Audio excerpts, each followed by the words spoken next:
أعوذ بالله من الشيطان الرجيم. بسم الله الرحمن الرحيم. ولكل جعلنا موالي مما ترك الوالدان والأقربون والذين عقدت أيمانكم فآتوهم نصيبهم إن الله كان على كل شيء شهيدا. الرجال قوامون على النساء بما فضل الله بعضهم على بعض وبما أنفقوا من أموالهم فالصالحات قانتات حافظات للغيب بما حفظ الله صدق اللہ العظیم. بزرگوں، پیارے بھائیوں،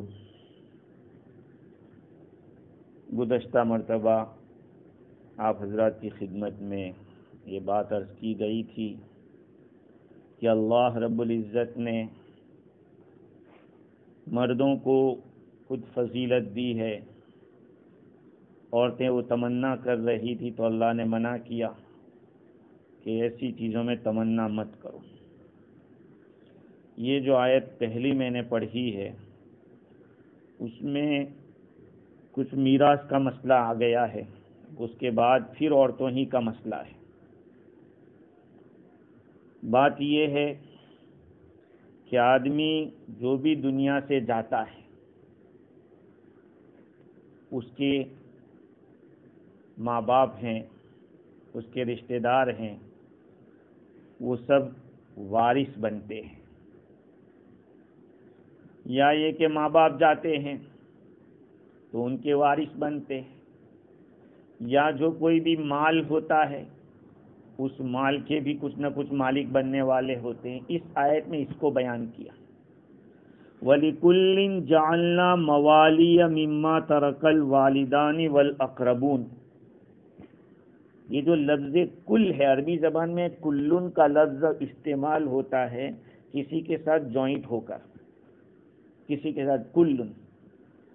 تو کل کا لفظ یہاں آیا ہے، اس کا کسی کے ساتھ تعلق بظاہر نہیں دکھ رہا ہے، لیکن علماء نے اس کا تعلق مال کے ساتھ کیا ہے یا میت کے ساتھ کیا ہے. ہر مال کے لیے ہم نے وارث بنائے ہیں، اس مال کے جس کو ماں باپ نے چھوڑا ہو، رشتہ داروں نے چھوڑا ہو، اس کا ہم نے وارث بنایا ہے. یا یہ کہ ہر میت کے لیے ہم نے وارث رکھے اس میں سے جس کو اس نے چھوڑا ہے، جیسے کہ والدین ہے، رشتہ دار ہیں. یہ بھی ایک ترجمہ کیا گیا ہے. تو والدین اور رشتہ دار وارث بھی بن سکتے ہیں اور مورث بھی بن سکتے ہیں، موروث عنہما بھی بن سکتے ہیں، جن کا وارث بنایا گیا ہو. خیر، دوسرا جو حصہ ہے والذین عقدت ایمانکم فآتوہم نصیبہم. ایک بات یہاں میں عرض کر دیتا ہوں کہ یہاں لفظ آیا ہے موالی کا. میں کیوں یہ کہہ رہا ہوں، بعد میں اس کی وجہ بتاؤں گا کہ کیوں کہہ رہا ہوں. یہ موالی کا لفظ جمع ہے مولا کی، اور مولا کئی معنی میں آتا ہے عربی زبان میں. مولا کے معنی آقا کے بھی آتے ہیں، مولا کے معنی غلام کے بھی آتا ہے جس کو آزاد کیا گیا ہو، اور مولا کے معنی جس کے ساتھ آپ نے ایگریمنٹ بنایا اس کو بھی، حلیف کو بھی مولا کہتے ہیں، چچا کے لڑکے کو بھی مولا کہتے ہیں، اور مولا ولی کو بھی کہتے ہیں، اور قریبی رشتہ دار کو بھی مولا کہتے ہیں. یہ میں اس لیے آپ کو کہہ رہا تھا کہ مولا کے الگ الگ معنی ہیں. میں جس دارالعلوم میں پڑھا رہا تھا تو ایک اسٹوڈنٹ نے جمعہ کا خطبہ دیا، تو اس خطبے میں وَنَشْهَدُ أَنَّ سَيِّدَنَا وَمَوْلَانَا مُحَمَّدًا عَبْدُهُ وَرَسُولُهُ، میں بھی پڑھتا ہوں اور بھی خطبہ پڑھتے ہیں۔ تو سعودی سے شاہی خاندان میں ہمارے کوئی پٹیل ہے، اس نے شادی کی ہے، بیادرا کا ہے، ہمارے وہ حافظ صاحب جانتے ہیں گاؤں کا نام ہے، تو وہ بیٹھا ہوا تھا، تو وہ لفظ مولا بولا تو کہ لا مولا الا اللہ، مولا تو اللہ ہی ہوتا ہے اور کوئی نہیں ہوتا۔ تو میں نے اس کو سمجھایا کہ دیکھو عربی زبان بڑی باریک زبان ہے، کسی کو آپ یہ نہیں چیلنج نہیں کر سکتے عربی زبان میں، ہاں اس کے کئی معنی ہو سکتے ہیں۔ تو اس کو میں نے سمجھایا کہ یہ آج جو اہل حدیث خیال کے لوگ ہیں وہ وَنَشْهَدُ أَنَّ سَيِّدَنَا وہ مولانا بولیں گے تو وہ کہیں گے مولا نہیں بول سکتے، حالانکہ مولا کے کئی معنی ہیں، آزاد کرنے والے کو بھی کہتے ہیں، جس کو آزاد کیا گیا ہو اس کو بھی کہتے ہیں، اور اسی طرح سے رشتہ دار کو بھی کہتے ہیں۔ حضور اکرم صلی اللہ علیہ وسلم نے ارشاد فرمایا انا اولا بالمؤمنین، میں ایمان والوں سے بہت قریب ہوں، من مات وترک مالا فمالہ للموالی العصبہ، جو آدمی گزر جائے اور مال چھوڑ کر جاوے تو اس کا مال اس کے قریبی رشتہ دار عصبہ کو ہوگا۔ عصبہ کے اندر جیسے باپ ہے، بیٹا ہے، چچا ہے، بھائی ہے، یہ سب بن سکتے ہیں۔ اور ومن ترک کلن فانا ولیہ، اور جس نے بوجھ چھوڑا ہے تو میں اس کا ذمہ دار ہوں۔ اسی طرح ایک روایت یہ ہے اقسموا ھذا المال فما ابقت بالسہام فاولا عصبہ او کما قال، آدمی رشتہ دار کو چھوڑ کر جاتا ہے تو جو کچھ حصہ بچ جاتا ہے تو اس کا عصبہ جو قریبی رشتہ دار ہوتا ہے اس کے پاس چلا جاتا ہے۔ یہ بھی ایک حدیث ہے۔ والذین عقدت ایمانکم، اور وہ لوگ جن کے ساتھ تمہارے ہاتھوں نے عقد کیا ہے ان کو ان کا حصہ دے دو۔ جن لوگوں کے ساتھ تمہارے ہاتھوں نے عقد کیا ہے ان کو ان کا حصہ دے دو۔ اصل میں بات کیا ہے، یہ کچھ خاص لوگوں کا جس کو مولا الموالی کہتے ہیں۔ مولا الموالی، مولا الموالی کا معنی یہ ہے کہ آقا ہے، اس نے جس کو آزاد کر دیا، اگر وہ گزر جاتا ہے اور مال چھوڑ کر جاتا ہے اور اس کا کوئی رشتہ دار نہیں ہے تو اس کے آقا کو ملے گا۔ آقا گزر جاتا ہے اور اس کے پاس کوئی رشتہ دار ایسا نہیں ہے تو اس کا چھوڑا ہے مال تو اس کے غلام، آزاد کیے غلام کو ملے گا۔ آزاد کیا ہوا جو پہلے غلام تھا اس آزاد کیے کو ملا دیا جائے گا۔ مفسرین نے لکھا ہے، علامہ آلوسی فرماتے ہیں، ابن جریر نے روایت نقل کی، حضرت قتادہ فرماتے ہیں زمانے جاہلیت کے اندر آدمی ایسے ایگریمنٹ کرتا تھا، ہاتھ ملا سے، ہاتھ کے ہاتھ ملا کر کیا کہتا تھا، دمی دمک و حدمی حدمک و تریسنی و اریسک، بھائی تیرا خون میرا خون تیرا خون ہے، میرا خون تیرا خون، اور میں نے کچھ کیا ہے وہ تو نے کیا ہے، کچھ نقصان کیا ہے وہ تو نے کیا ہے، وہ تری سنی وہ ارث، میں تو میرا مالک وارث بنے گا، میں تیرا وارث بنوں گا، یعنی اپنے آپس میں ایگریمنٹ کر لیتے تھے۔ وہ تطلبو بی و اطلبو بی کا، تجھے میری بنیاد پر میری وجہ سے تجھے پکڑا جا سکتا ہے اور میں تیری وجہ سے پکڑا جا سکتا ہوں۔ ویسے یہاں بھی بہت سارے ایسی دوستی کر لیتے ہیں جیسے کہ بس جان دے دیں گے ایک دوسرے کے لیے۔ پہلے زمانے میں اس طرح کے زمانے جاہلیت میں ایگریمنٹ بنتے تھے، اور اس وقت پورے مال میں سے اسلام کے اندر چھٹا حصہ رکھا گیا تھا۔ اگر کسی کے ساتھ اس طرح کا ایگریمنٹ کرتے تھے تو پھر جو میراث ہوتی تھی وہ اہل میراث کو تقسیم کر دیا جاتا تھا، لیکن بعد میں یہ چھٹا حصہ جو دیا جاتا تھا اس طرح ایگریمنٹ والے کو وہ کینسل ہو گیا شریعت کے اندر۔ اس لیے امام ابو حنیفہ رحمۃ اللہ علیہ تو یہ فرماتے ہیں کہ اگر کوئی غیر مسلم کسی مسلمان کے ہاتھ پر اسلام قبول کرتا ہے اور آپس میں یہ ایگریمنٹ کرتے ہیں کہ وہ اس کا وارث بنے گا، جو اسلام لایا ہے اس کا وہ وارث بنے گا، اور کچھ نقصان کرے گا تو اس کی طرف سے وہ ذمہ دار بنے گا، تو امام صاحب فرماتے کہ صحیح ہے، اگر کوئی نقصان کرے گا تو اس کو دینا پڑے گا اور اس کا وارث بھی ہوگا۔ ہاں اگر اس کا کوئی وارث نہ ہو تو، اگر وارث ہوگا تو وہ حقدار ہوگا۔ شریعت نے تو دیکھو ایک بات یاد رکھو، شریعت نے جن وارثوں کا حق طے کر دیا ہے کوئی دنیا کی طاقت اس کو ختم نہیں کر سکتی۔ ہاں اگر وہ نعوذ باللہ اسلام سے پھر جائے تو، یا یہ کہ وہ قتل کر ڈالے، جس کا وارث بن رہا ہے اس کو قتل کر ڈالے تو پھر محروم ہو سکتا ہے۔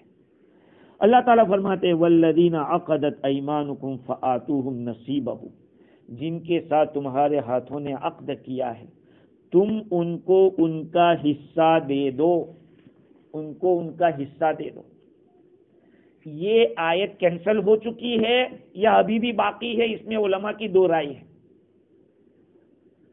جو لوگ یہ کہتے ہیں کہ یہ آیت کینسل نہیں ہوئی ہے، ان لوگوں کا کہنا یہ ہے کہ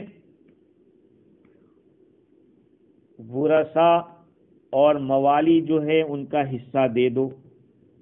بعض کہتے ہیں کہ جن سے عقد کیا ہے اس کا مطلب عقد نکاح کیا ہے، ان کو ان کا حصہ دے دو۔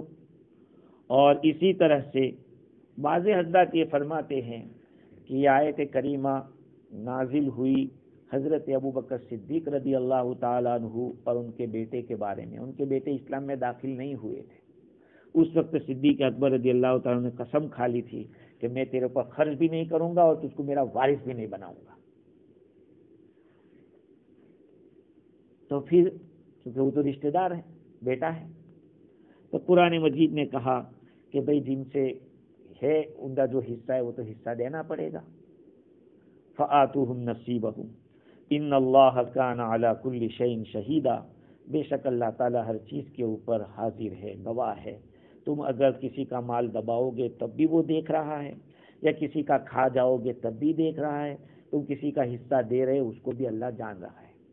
اب آگے والی جو آیت ہے اس کو دیکھیے، ترجمہ دیکھیے، اللہ تعالیٰ کیا فرماتے ہیں؟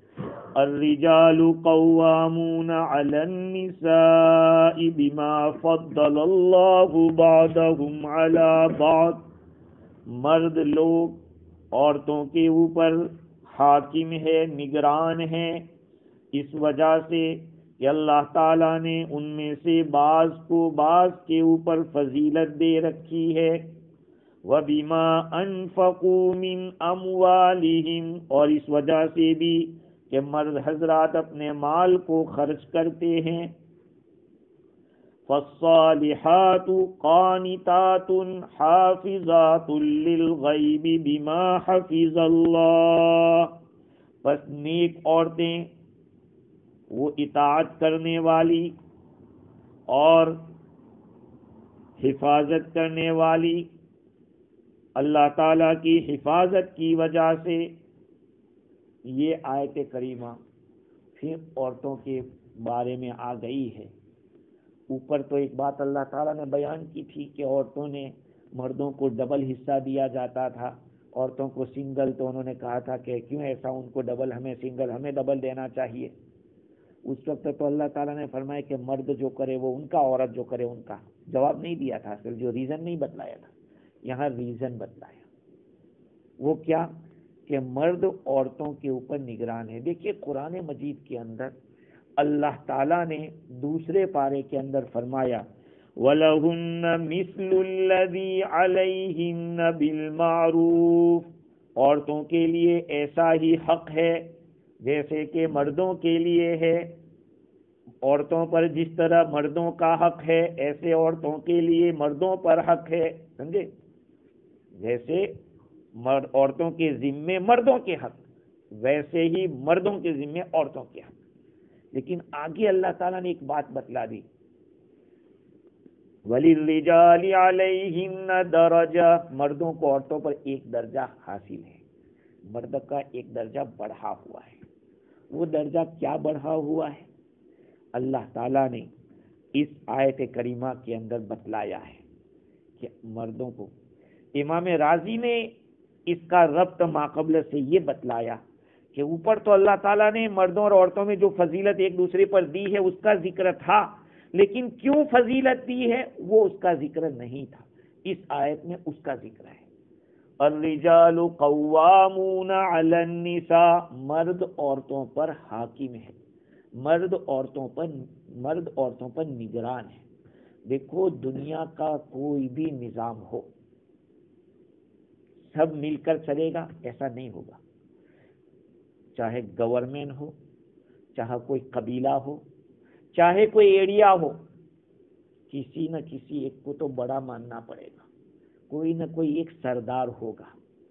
تو جب قبیلوں میں، ملک میں، گاؤں میں ایک آدمی کو مکھیا اور بڑا سمجھا جاتا ہے جو سب انتظام کرتا ہے، تو ایک گھر کے اندر بھی اس کی ضرورت پڑتی ہے کہ کوئی ایک بڑا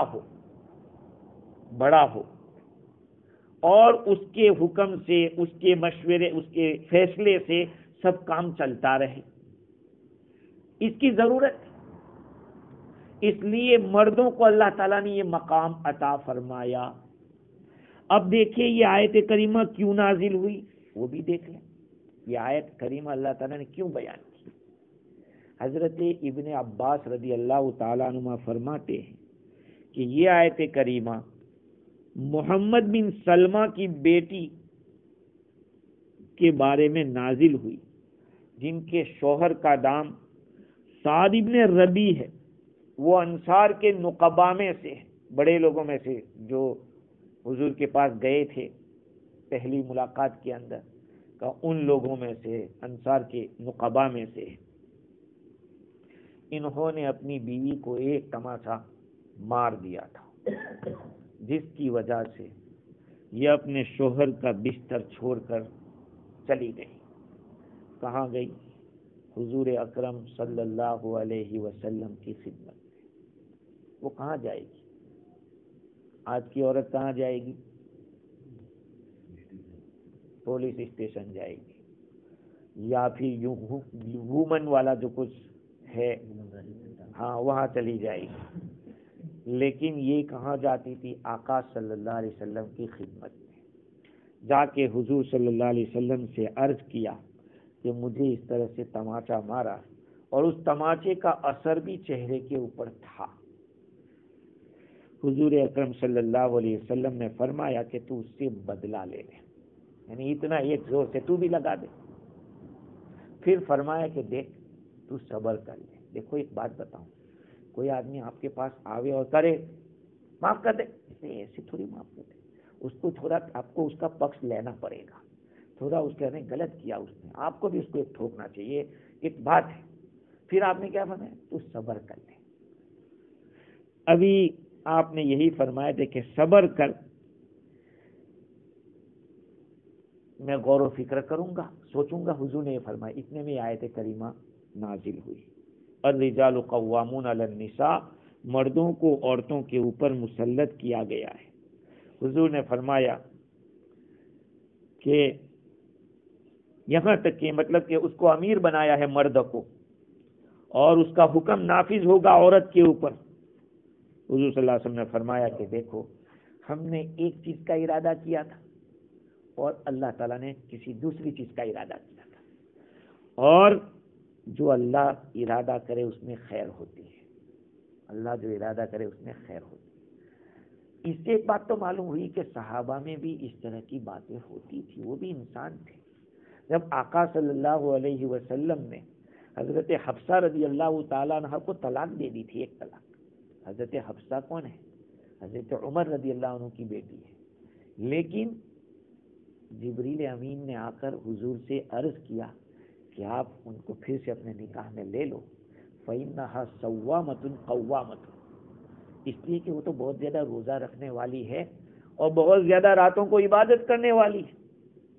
معلوم ہوا کہ عورت کی دینداری کی وجہ سے ہمیں اس کا خیال کرنا چاہیے، اور میں تو بہت سخت کہتا ہوں اس معاملے میں کہ جو مرد عورت کو مارے وہ مرد نہیں، مرد تو آنکھوں کے اشارے سے اس کو چلائے گا، آنکھوں کے اشارے سے۔ اجازت تو ہے مارنے کی، لیکن یہاں تک ہے کہ حدیث میں ہے کہ چہرے پہ نہ مارا جائے، اور اس طرح سے بھی نہ مارا جائے کہ ہڈی پسلی توڑ دی جائے، نہیں۔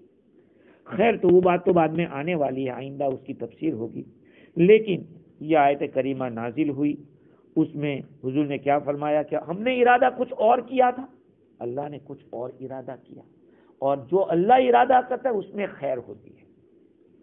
تو اس آیت میں الرجال قوامون علی النساء، مرد عورتوں کے اوپر حاکم ہے، نگران ہے۔ ایک بات یاد رکھنا، یہ عورتوں کے لیے بے عزتی کی بات نہیں ہے، عورتوں کے لیے بے عزتی کی۔ میں آپ سے ایک بات پوچھتا ہوں، یہاں تو میں گیا نہیں ہوں، لیکن انگلینڈ کے اندر میں گیا، اور حافظ صاحب ان لوگوں نے بھی دیکھا ہوگا پارلیمنٹ ہاؤس کے باہر کیا ہوتا ہے، گھوڑے کے اوپر آدمی سوار رہتا ہے اور ہتھیار لے کے رہتا ہے۔ کس کی حفاظت کی ہے؟ اندر جو بیٹھے ہیں ان کی ہے کہ نہیں؟ تو کیا یہ جو نگران ہے ان کا درجہ ان سے بڑھ گیا؟ یہ تو ان کی حفاظت کر رہے ہیں، لیکن چونکہ ماڈرنائز کا دور دورہ ہے، اس لیے کہیں گے دیکھو عورتوں کو اوپر مردوں کو نگراں کہا ہے، حاکم کہا ہے۔ اس میں عورتوں کی شان پر قصر شان نہیں ہے، بے عزتی نہیں ہے، بلکہ ان کی اور عزت بڑھ جاتی ہے کہ ان کی حفاظت کرنے والا مرد کو رکھا ہے۔ اب اگر مرد ہو کر عورت کی حفاظت نہ کر سکتا ہو تو پھر مرد کس کام کا ہے؟ اللہ تعالیٰ فرماتے ہیں الرجال قوامون علی النساء، قوام کے معنی کسی کام یا نظام کا ذمہ دار، کسی نظام کو چلانے والا، اور اس کا ترجمہ حاکم سے کرتے ہیں۔ کیوں اللہ تعالیٰ نے اس کو نگران بنایا؟ دو وجہ بتائی۔ ایک وجہ قدرتی ہے جس کو وہبی کہی اللہ کی طرف سے دی گئی ہے، اور ایک وجہ کسبی ہے جس میں بندے کے عمل کو دخل ہے۔ بات سمجھ رہے ہیں؟ مردوں کو نگران بنایا دو وجہ سے۔ ایک وجہ وہ ہے جو اللہ تعالیٰ نے حضرت انسان کے اندر رکھ دی ہے، یعنی قدرتی طور پر ملی ہے وہ چیز، قدرتی طور پر۔ اور دوسری چیز وہ ہے جو بندہ محنت کرتا ہے، کسب کام کرتا ہے، اس کی وجہ سے۔ بما فضل اللہ بعضهم علی بعض، اللہ تعالیٰ نے اس وجہ سے کہ اللہ تعالیٰ نے ان میں سے بعض کو بعض پر فضیلت دی ہے۔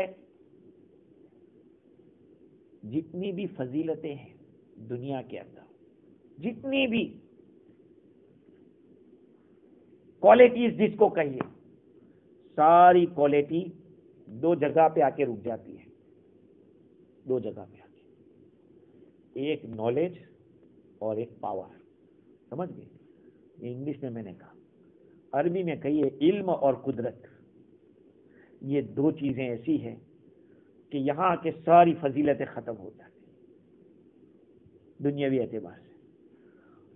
اس کا یہ مطلب کہ اللہ رب العزت نے مردوں کو فضیلت دی ہے علم کے اعتبار سے بھی اور قدرت یعنی طاقت کے اعتبار سے بھی۔ مردوں کا علم عورتوں سے زیادہ ہوتا ہے، نہیں ہوتا؟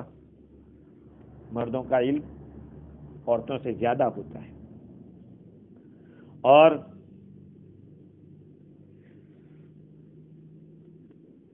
طاقت کے اعتبار سے بھی دیکھو، بلکہ سائنس نے تو یہاں تک پروف کر دیا کہ عورتوں کا جو دماغ ہوتا ہے، تو کا دماغ، یہ دماغ مردوں کے دماغ کے وزن سے کم وزن کا ہوتا ہے۔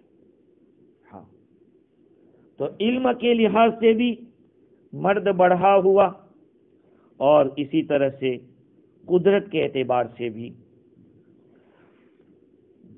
عقل کے اعتبار سے، طاقت کے اعتبار سے، لکھنے کے اعتبار سے، اور اسی طرح سے پہلوانی ہے، تیر اندازی ہے، یہ ساری چیزیں۔ عورتوں میں کوئی نبی نہیں ہوا، نبی کوئی عورت نہیں ہوئی۔ اسی طرح سے امامت کبریٰ اور امامت صغریٰ۔ امامت کبریٰ جانتے ہو؟ حاکم بننا، خلیفہ بننا۔ امامت صغریٰ یہ امام بننا، عورت کبھی امام نہیں بن سکتی. بڑے افسوس کے ساتھ کہنا پڑ رہا ہے کہ پڑھے لکھے لوگ بھی اس معاملے میں یہ کہتے کہ کیوں نہیں بنا سکتے. ابھی ہوا ایک جگہ پہ، ایک مولانا مجھے بتا رہے تھے کہ ایک مفتی صاحب کو پوچھا گیا، ایک مولانا کی بیوی نے پوچھا کہ عورت امامت کر سکتی ہے؟ کہا نہیں کر سکتی. تو شوہر نے فون اٹھایا، ایک مولانا نے کہا کہ کیسے تم کہتے ہو کہ نہیں کر سکتی؟ ارے بھائی نہیں کر سکتی امامت، شریعت نے نہ کہا ہے. عورت اذان دے سکتی ہے؟ عورت اذان بھی نہیں دے سکتی. بہت سارے کام ہیں، جمعہ کی نماز، خطبہ ہے، یہ سب عورت نہیں.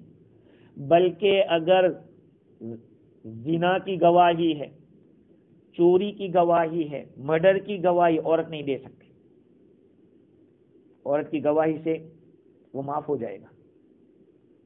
نکاح میں گواہ بن سکتی ہے، شوافی تو اس کو بھی نہ کہتے. اور اسی طرح سے نسب ہے وہ مرد کی طرف چلے گا، عورت کی طرف نہیں چلے گا. باپ کی طرف نسب چلتا ہے، عورت کی طرف نسب نہیں چلتا. یہ بہت ساری باتیں ہیں جو اللہ تعالیٰ نے قدرتی طور پر حضرت انسان کو عطا فرمائی ہے.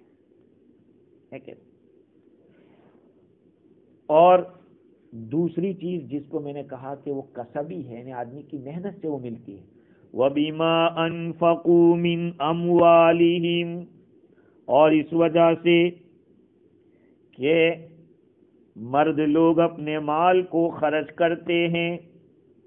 مرد لوگ اپنے مال کو خرچ کرتے ہیں. عورت کا مہر شوہر پر واجب ہو جاتا ہے. حالانکہ گستاخی معاف، امام رازی نے لکھا ہے، اسے میں کہہ رہا ہوں، جہاں تک میاں بیوی کا تعلق ہے لذت میں دونوں شریک ہوتے ہیں. ایسا نہیں کہ صرف مرد ہی کو لذت حاصل ہوتی ہے. یہ الگ بات ہے کہ عورت اپنی لذت کا اظہار شرم کی وجہ سے نہ کرے، لیکن خواہشات جیسے مردوں میں ہوتی ہے عورتوں میں بھی ہوتی ہے. جب دونوں میں ہے تو پھر مہر مرد پر کیوں واجب کیا؟ لذت میں تو دونوں برابر ہیں. کہا اللہ تعالیٰ نے وَبِمَا أَنفَقُوا مِنْ أَمْوَالِهِمْ، مرد اپنا خرچ کرتا ہے اس کے، سمجھے. اور دوسری بات، روٹی کپڑا اور مکان، یہ کس کی ذمہ داری؟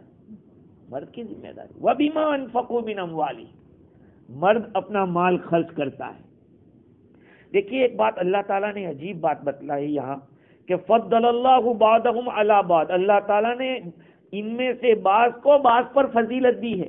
اللہ نے یہ نہیں فرمایا کہ مردوں کو عورتوں پر فضیلت دی ہے، بلکہ مردوں ہی کا لفظ آیا، بعضهم، ان مردوں میں سے بعض کو بعض پر فضیلت دی. گویا کہ عورت کو بھی مردوں میں شامل کر کے کہا کہ عورت کوئی الگ چیز نہیں ہے. مثال کے طور پر انسان کی پوری باڈی ہے، اس پوری باڈی کے اندر کس کو فضیلت حاصل ہے؟ سر کو. پوری باڈی کے اوپر سر کو فضیلت حاصل ہے، اس لیے کہ سر کے اندر بہت ساری چیزیں ہیں جو بہت قیمتی ہیں. دیکھنے کی قوت آنکھ یہاں پہ، سننے کی یہاں پہ، سونگھنے کی یہاں پہ، چکھنے کی یہاں پہ، سوچنے کی اوپر. یہ سارا یہ بہت ہی بنیادی چیز ہے. اسی لیے تو کہا کہ جنازے کے اندر سر ہونا چاہیے، جنازے کی نماز کے لیے کہا ہے. اچھا، تو جیسے باڈی کے اندر سر کی حیثیت ہے، کہا ایسے ہی پورے معاشرے کے اندر مرد کی حیثیت ہے. عورت جیسے دوسرا بدن ہے تو مرد گویا کے سر ہے، سمجھ گئے.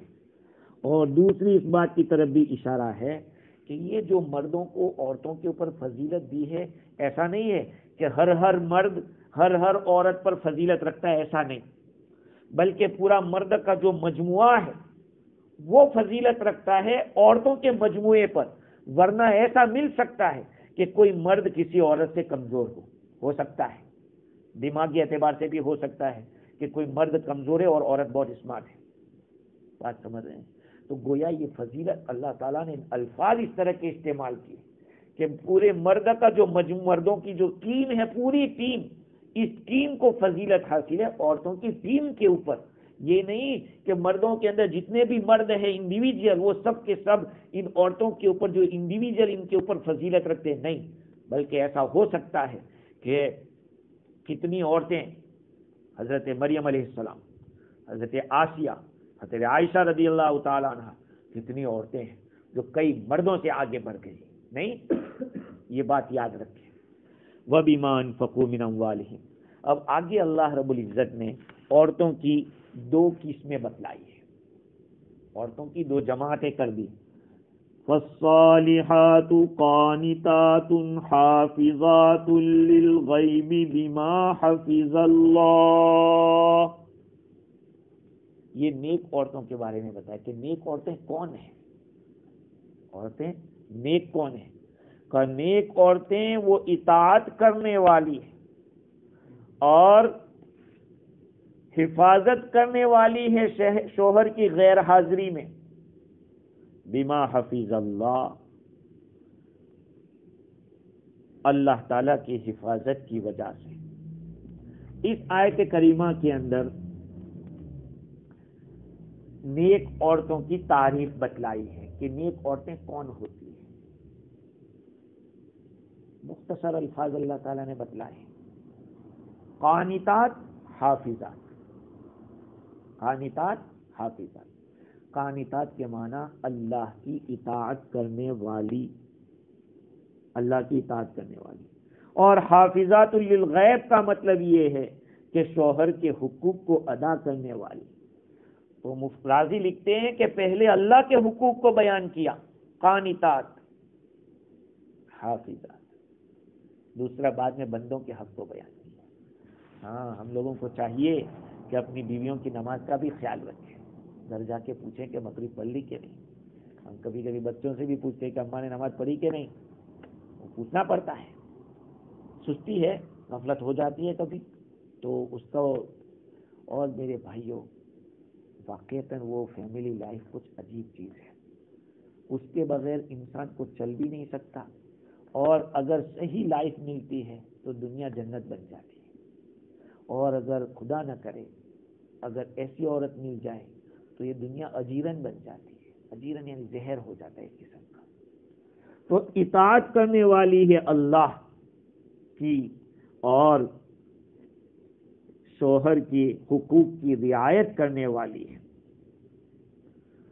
عورتوں کے حال کے اندر چونکہ کبھی شوہر موجود ہوتا ہے، شوہر کبھی غائب ہوتا ہے. اگر شوہر حاضر ہے تو اصل میں اطاعت دونوں کی آ جائے گی، مرد کی بھی اطاعت، اللہ کی بھی اطاعت، دونوں کی اطاعت کرنا ضروری ہے.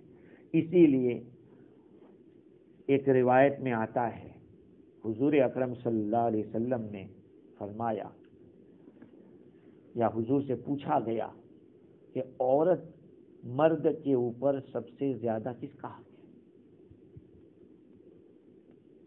ماں کا. کس کا؟ مرد کے اوپر سب سے زیادہ حق کس کا ہے؟ ماں کا. اور عورت کے اوپر سب سے حق زیادہ کس کا ہے؟ شوہر کا. شوہر کا. وہ اپنے ماں باپ کی تعظیم کرے گی، اکرام کرے گی، وہ اپنی جگہ، لیکن کہنا اس کو شوہر کا ماننا پڑے گا. اور شوہر کے لیے اس کی ماں. 3 مرتبہ اللہ کے نبی نے فرمایا تیری ماں، تیری ماں، تیری ماں. کیونکہ ماں تکلیف کتنی کاٹتی ہے، 9 مہینے پیٹ میں لے کر پھر دنیا میں جنم دیتی ہے، اس وقت کی تکلیف، اور جو دودھ پلاتی ہے اس میں تکلیف، یہ ساری تکلیف ہے 3 مرتبہ کاٹتی ہے.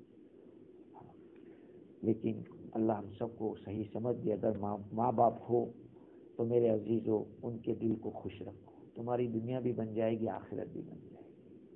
اگر وہ ناراض ہیں، رضا ربی فی رضا الوالد، اللہ کی رضامندی والد کی رضامندی کے اندر ہے. خیر وہ ایک دوسرا ٹاپک ہے، لیکن اتنی بات یاد رکھیں کہ عورت کے اوپر شوہر کا حق زیادہ ہے، اطاعت کرنی پڑے گی.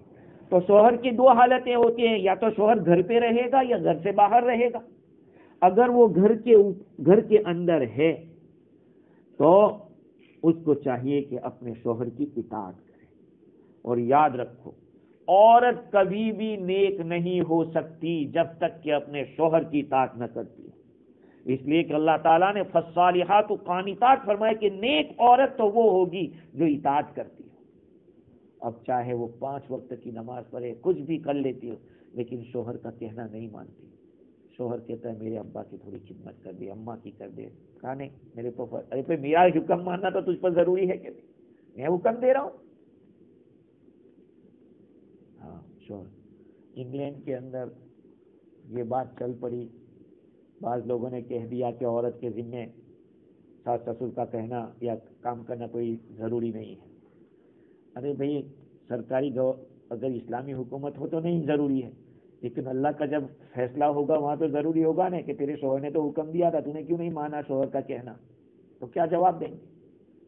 وہاں کہیں گے کہ میرے کو واجب تھا. وہ تو واجب نہیں تھا کہ شوہر کا، لیکن شوہر کے کہنا ماننا تو واجب تھا نا تجھے، تو وہ کیا جواب دیں گے؟ خیر، اگر شوہر غائب ہے تو اللہ تعالیٰ نے فرمایا حافظات للغیب، شوہر کی غیر حاضری میں حفاظت کرنے والی. کس کی حفاظت کرنے والی؟ زنا سے اپنے آپ کی حفاظت کرنے والی. شوہر غائب ہے، کہیں گیا ہے، کام پہ گیا ہے، سفر میں ہے، وہ زنا سے بچے، اس لیے کہ یہ شوہر کے لیے ایک عار کی چیز ہے، کوئی شوہر اس کو برداشت نہیں کر سکے گا.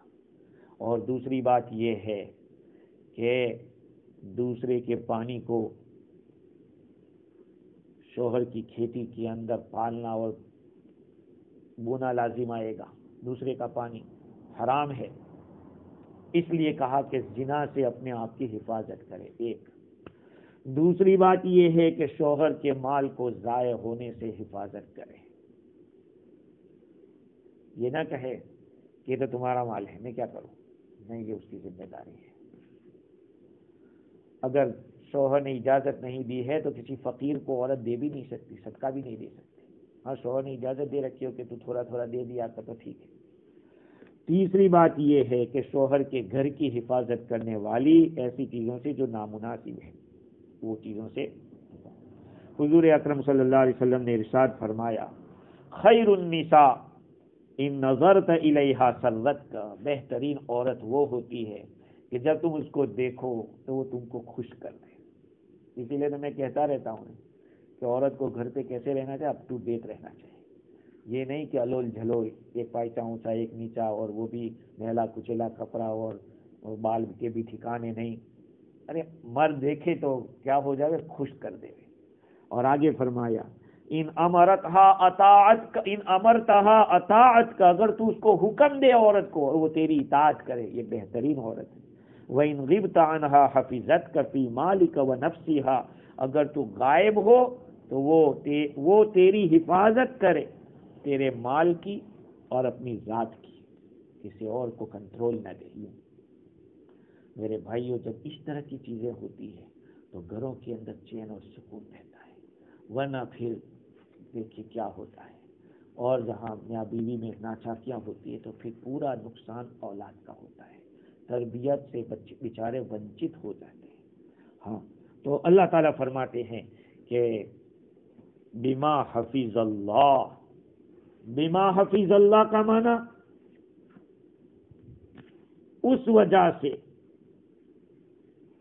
ما بمانا الذی، تو اس کے معنی یہ ہوگا کہ عورتوں کے اوپر ضروری ہے کہ وہ شوہر کے حقوق کی حفاظت کرے اس کے مقابلے میں جس سے اللہ تعالیٰ نے ان کے حقوق کو شوہروں کے اوپر لازم کیا ہے. مطلب یہ ہے کہ جیسے اللہ نے مردوں پر لازم کیا کہ اپنی عورتوں کے حقوق ادا کرو، اس کے مقابلے میں تمہارا کام یہ ہے کہ تم شوہر کے حقوق کو ادا کرو. ایک تو یہ ایک مطلب یہ لکھا، اور دوسرا مطلب یہ ہے کہ بما حفظ اللہ، اللہ کی توفیق سے. تم لوگ کچھ بھی تمہارے لیے آسانی نہیں ہو سکتی اپنی حفاظت کرنے کی مگر اللہ کی توفیق سے. اللہ حفاظت کرے تو آسان ہے. اور ایک مطلب یہ بھی ہو سکتا ہے کہ عورت شوہر کی غیر حاضری میں حفاظت کرے گی اس وجہ سے کہ اللہ تعالیٰ نے، اس وجہ سے کہ عورتیں اللہ تعالیٰ کے حدود کی حفاظت کر رہی ہیں. جو عورتیں اللہ کے حدود کی حفاظت کرتی ہے اس وجہ سے اس کو چاہے کہ شوہر کی غیر حاضری میں بھی حفاظت کرے. بھائی مطلب یہ ہے کہ اللہ تعالیٰ نے حدود مقرر کیے کہ کسی کو موقع نہ دے، اپنے گھر کے اندر کسی کو انٹری بھی نہ دے. یہاں تک حدیثوں میں آیا کہ شوہر کے گھر میں کسی ایسے آدمی کو آنے نہ دے جس کو شوہر راضی نہیں ہے اس کے حاضری کے لیے. یہ قرآن ہے بھائی. قرآن میں صرف نماز، روزہ، زکوٰۃ، حج نہیں ہے، یہ بھی لکھا ہے کہ زندگی کیسے گزارو گے. عورت کو اگر منتخب کرنا ہے آپ کو تو صرف چمڑی دیکھ کر نہیں، یا ماڈل دیکھ کر نہیں، خاندان دیکھ کر نہیں، صرف کہ ارے بڑے خاندان کی ہے، بڑے مالدار کی نہیں. عورت کیسی ہے، دیندار ہے، سب چیزیں دیکھی جاتی ہیں. اللہ تعالی ہم سب کو دین کی صحیح سمجھ عطا فرمائے. وآخر دعوانا سبحان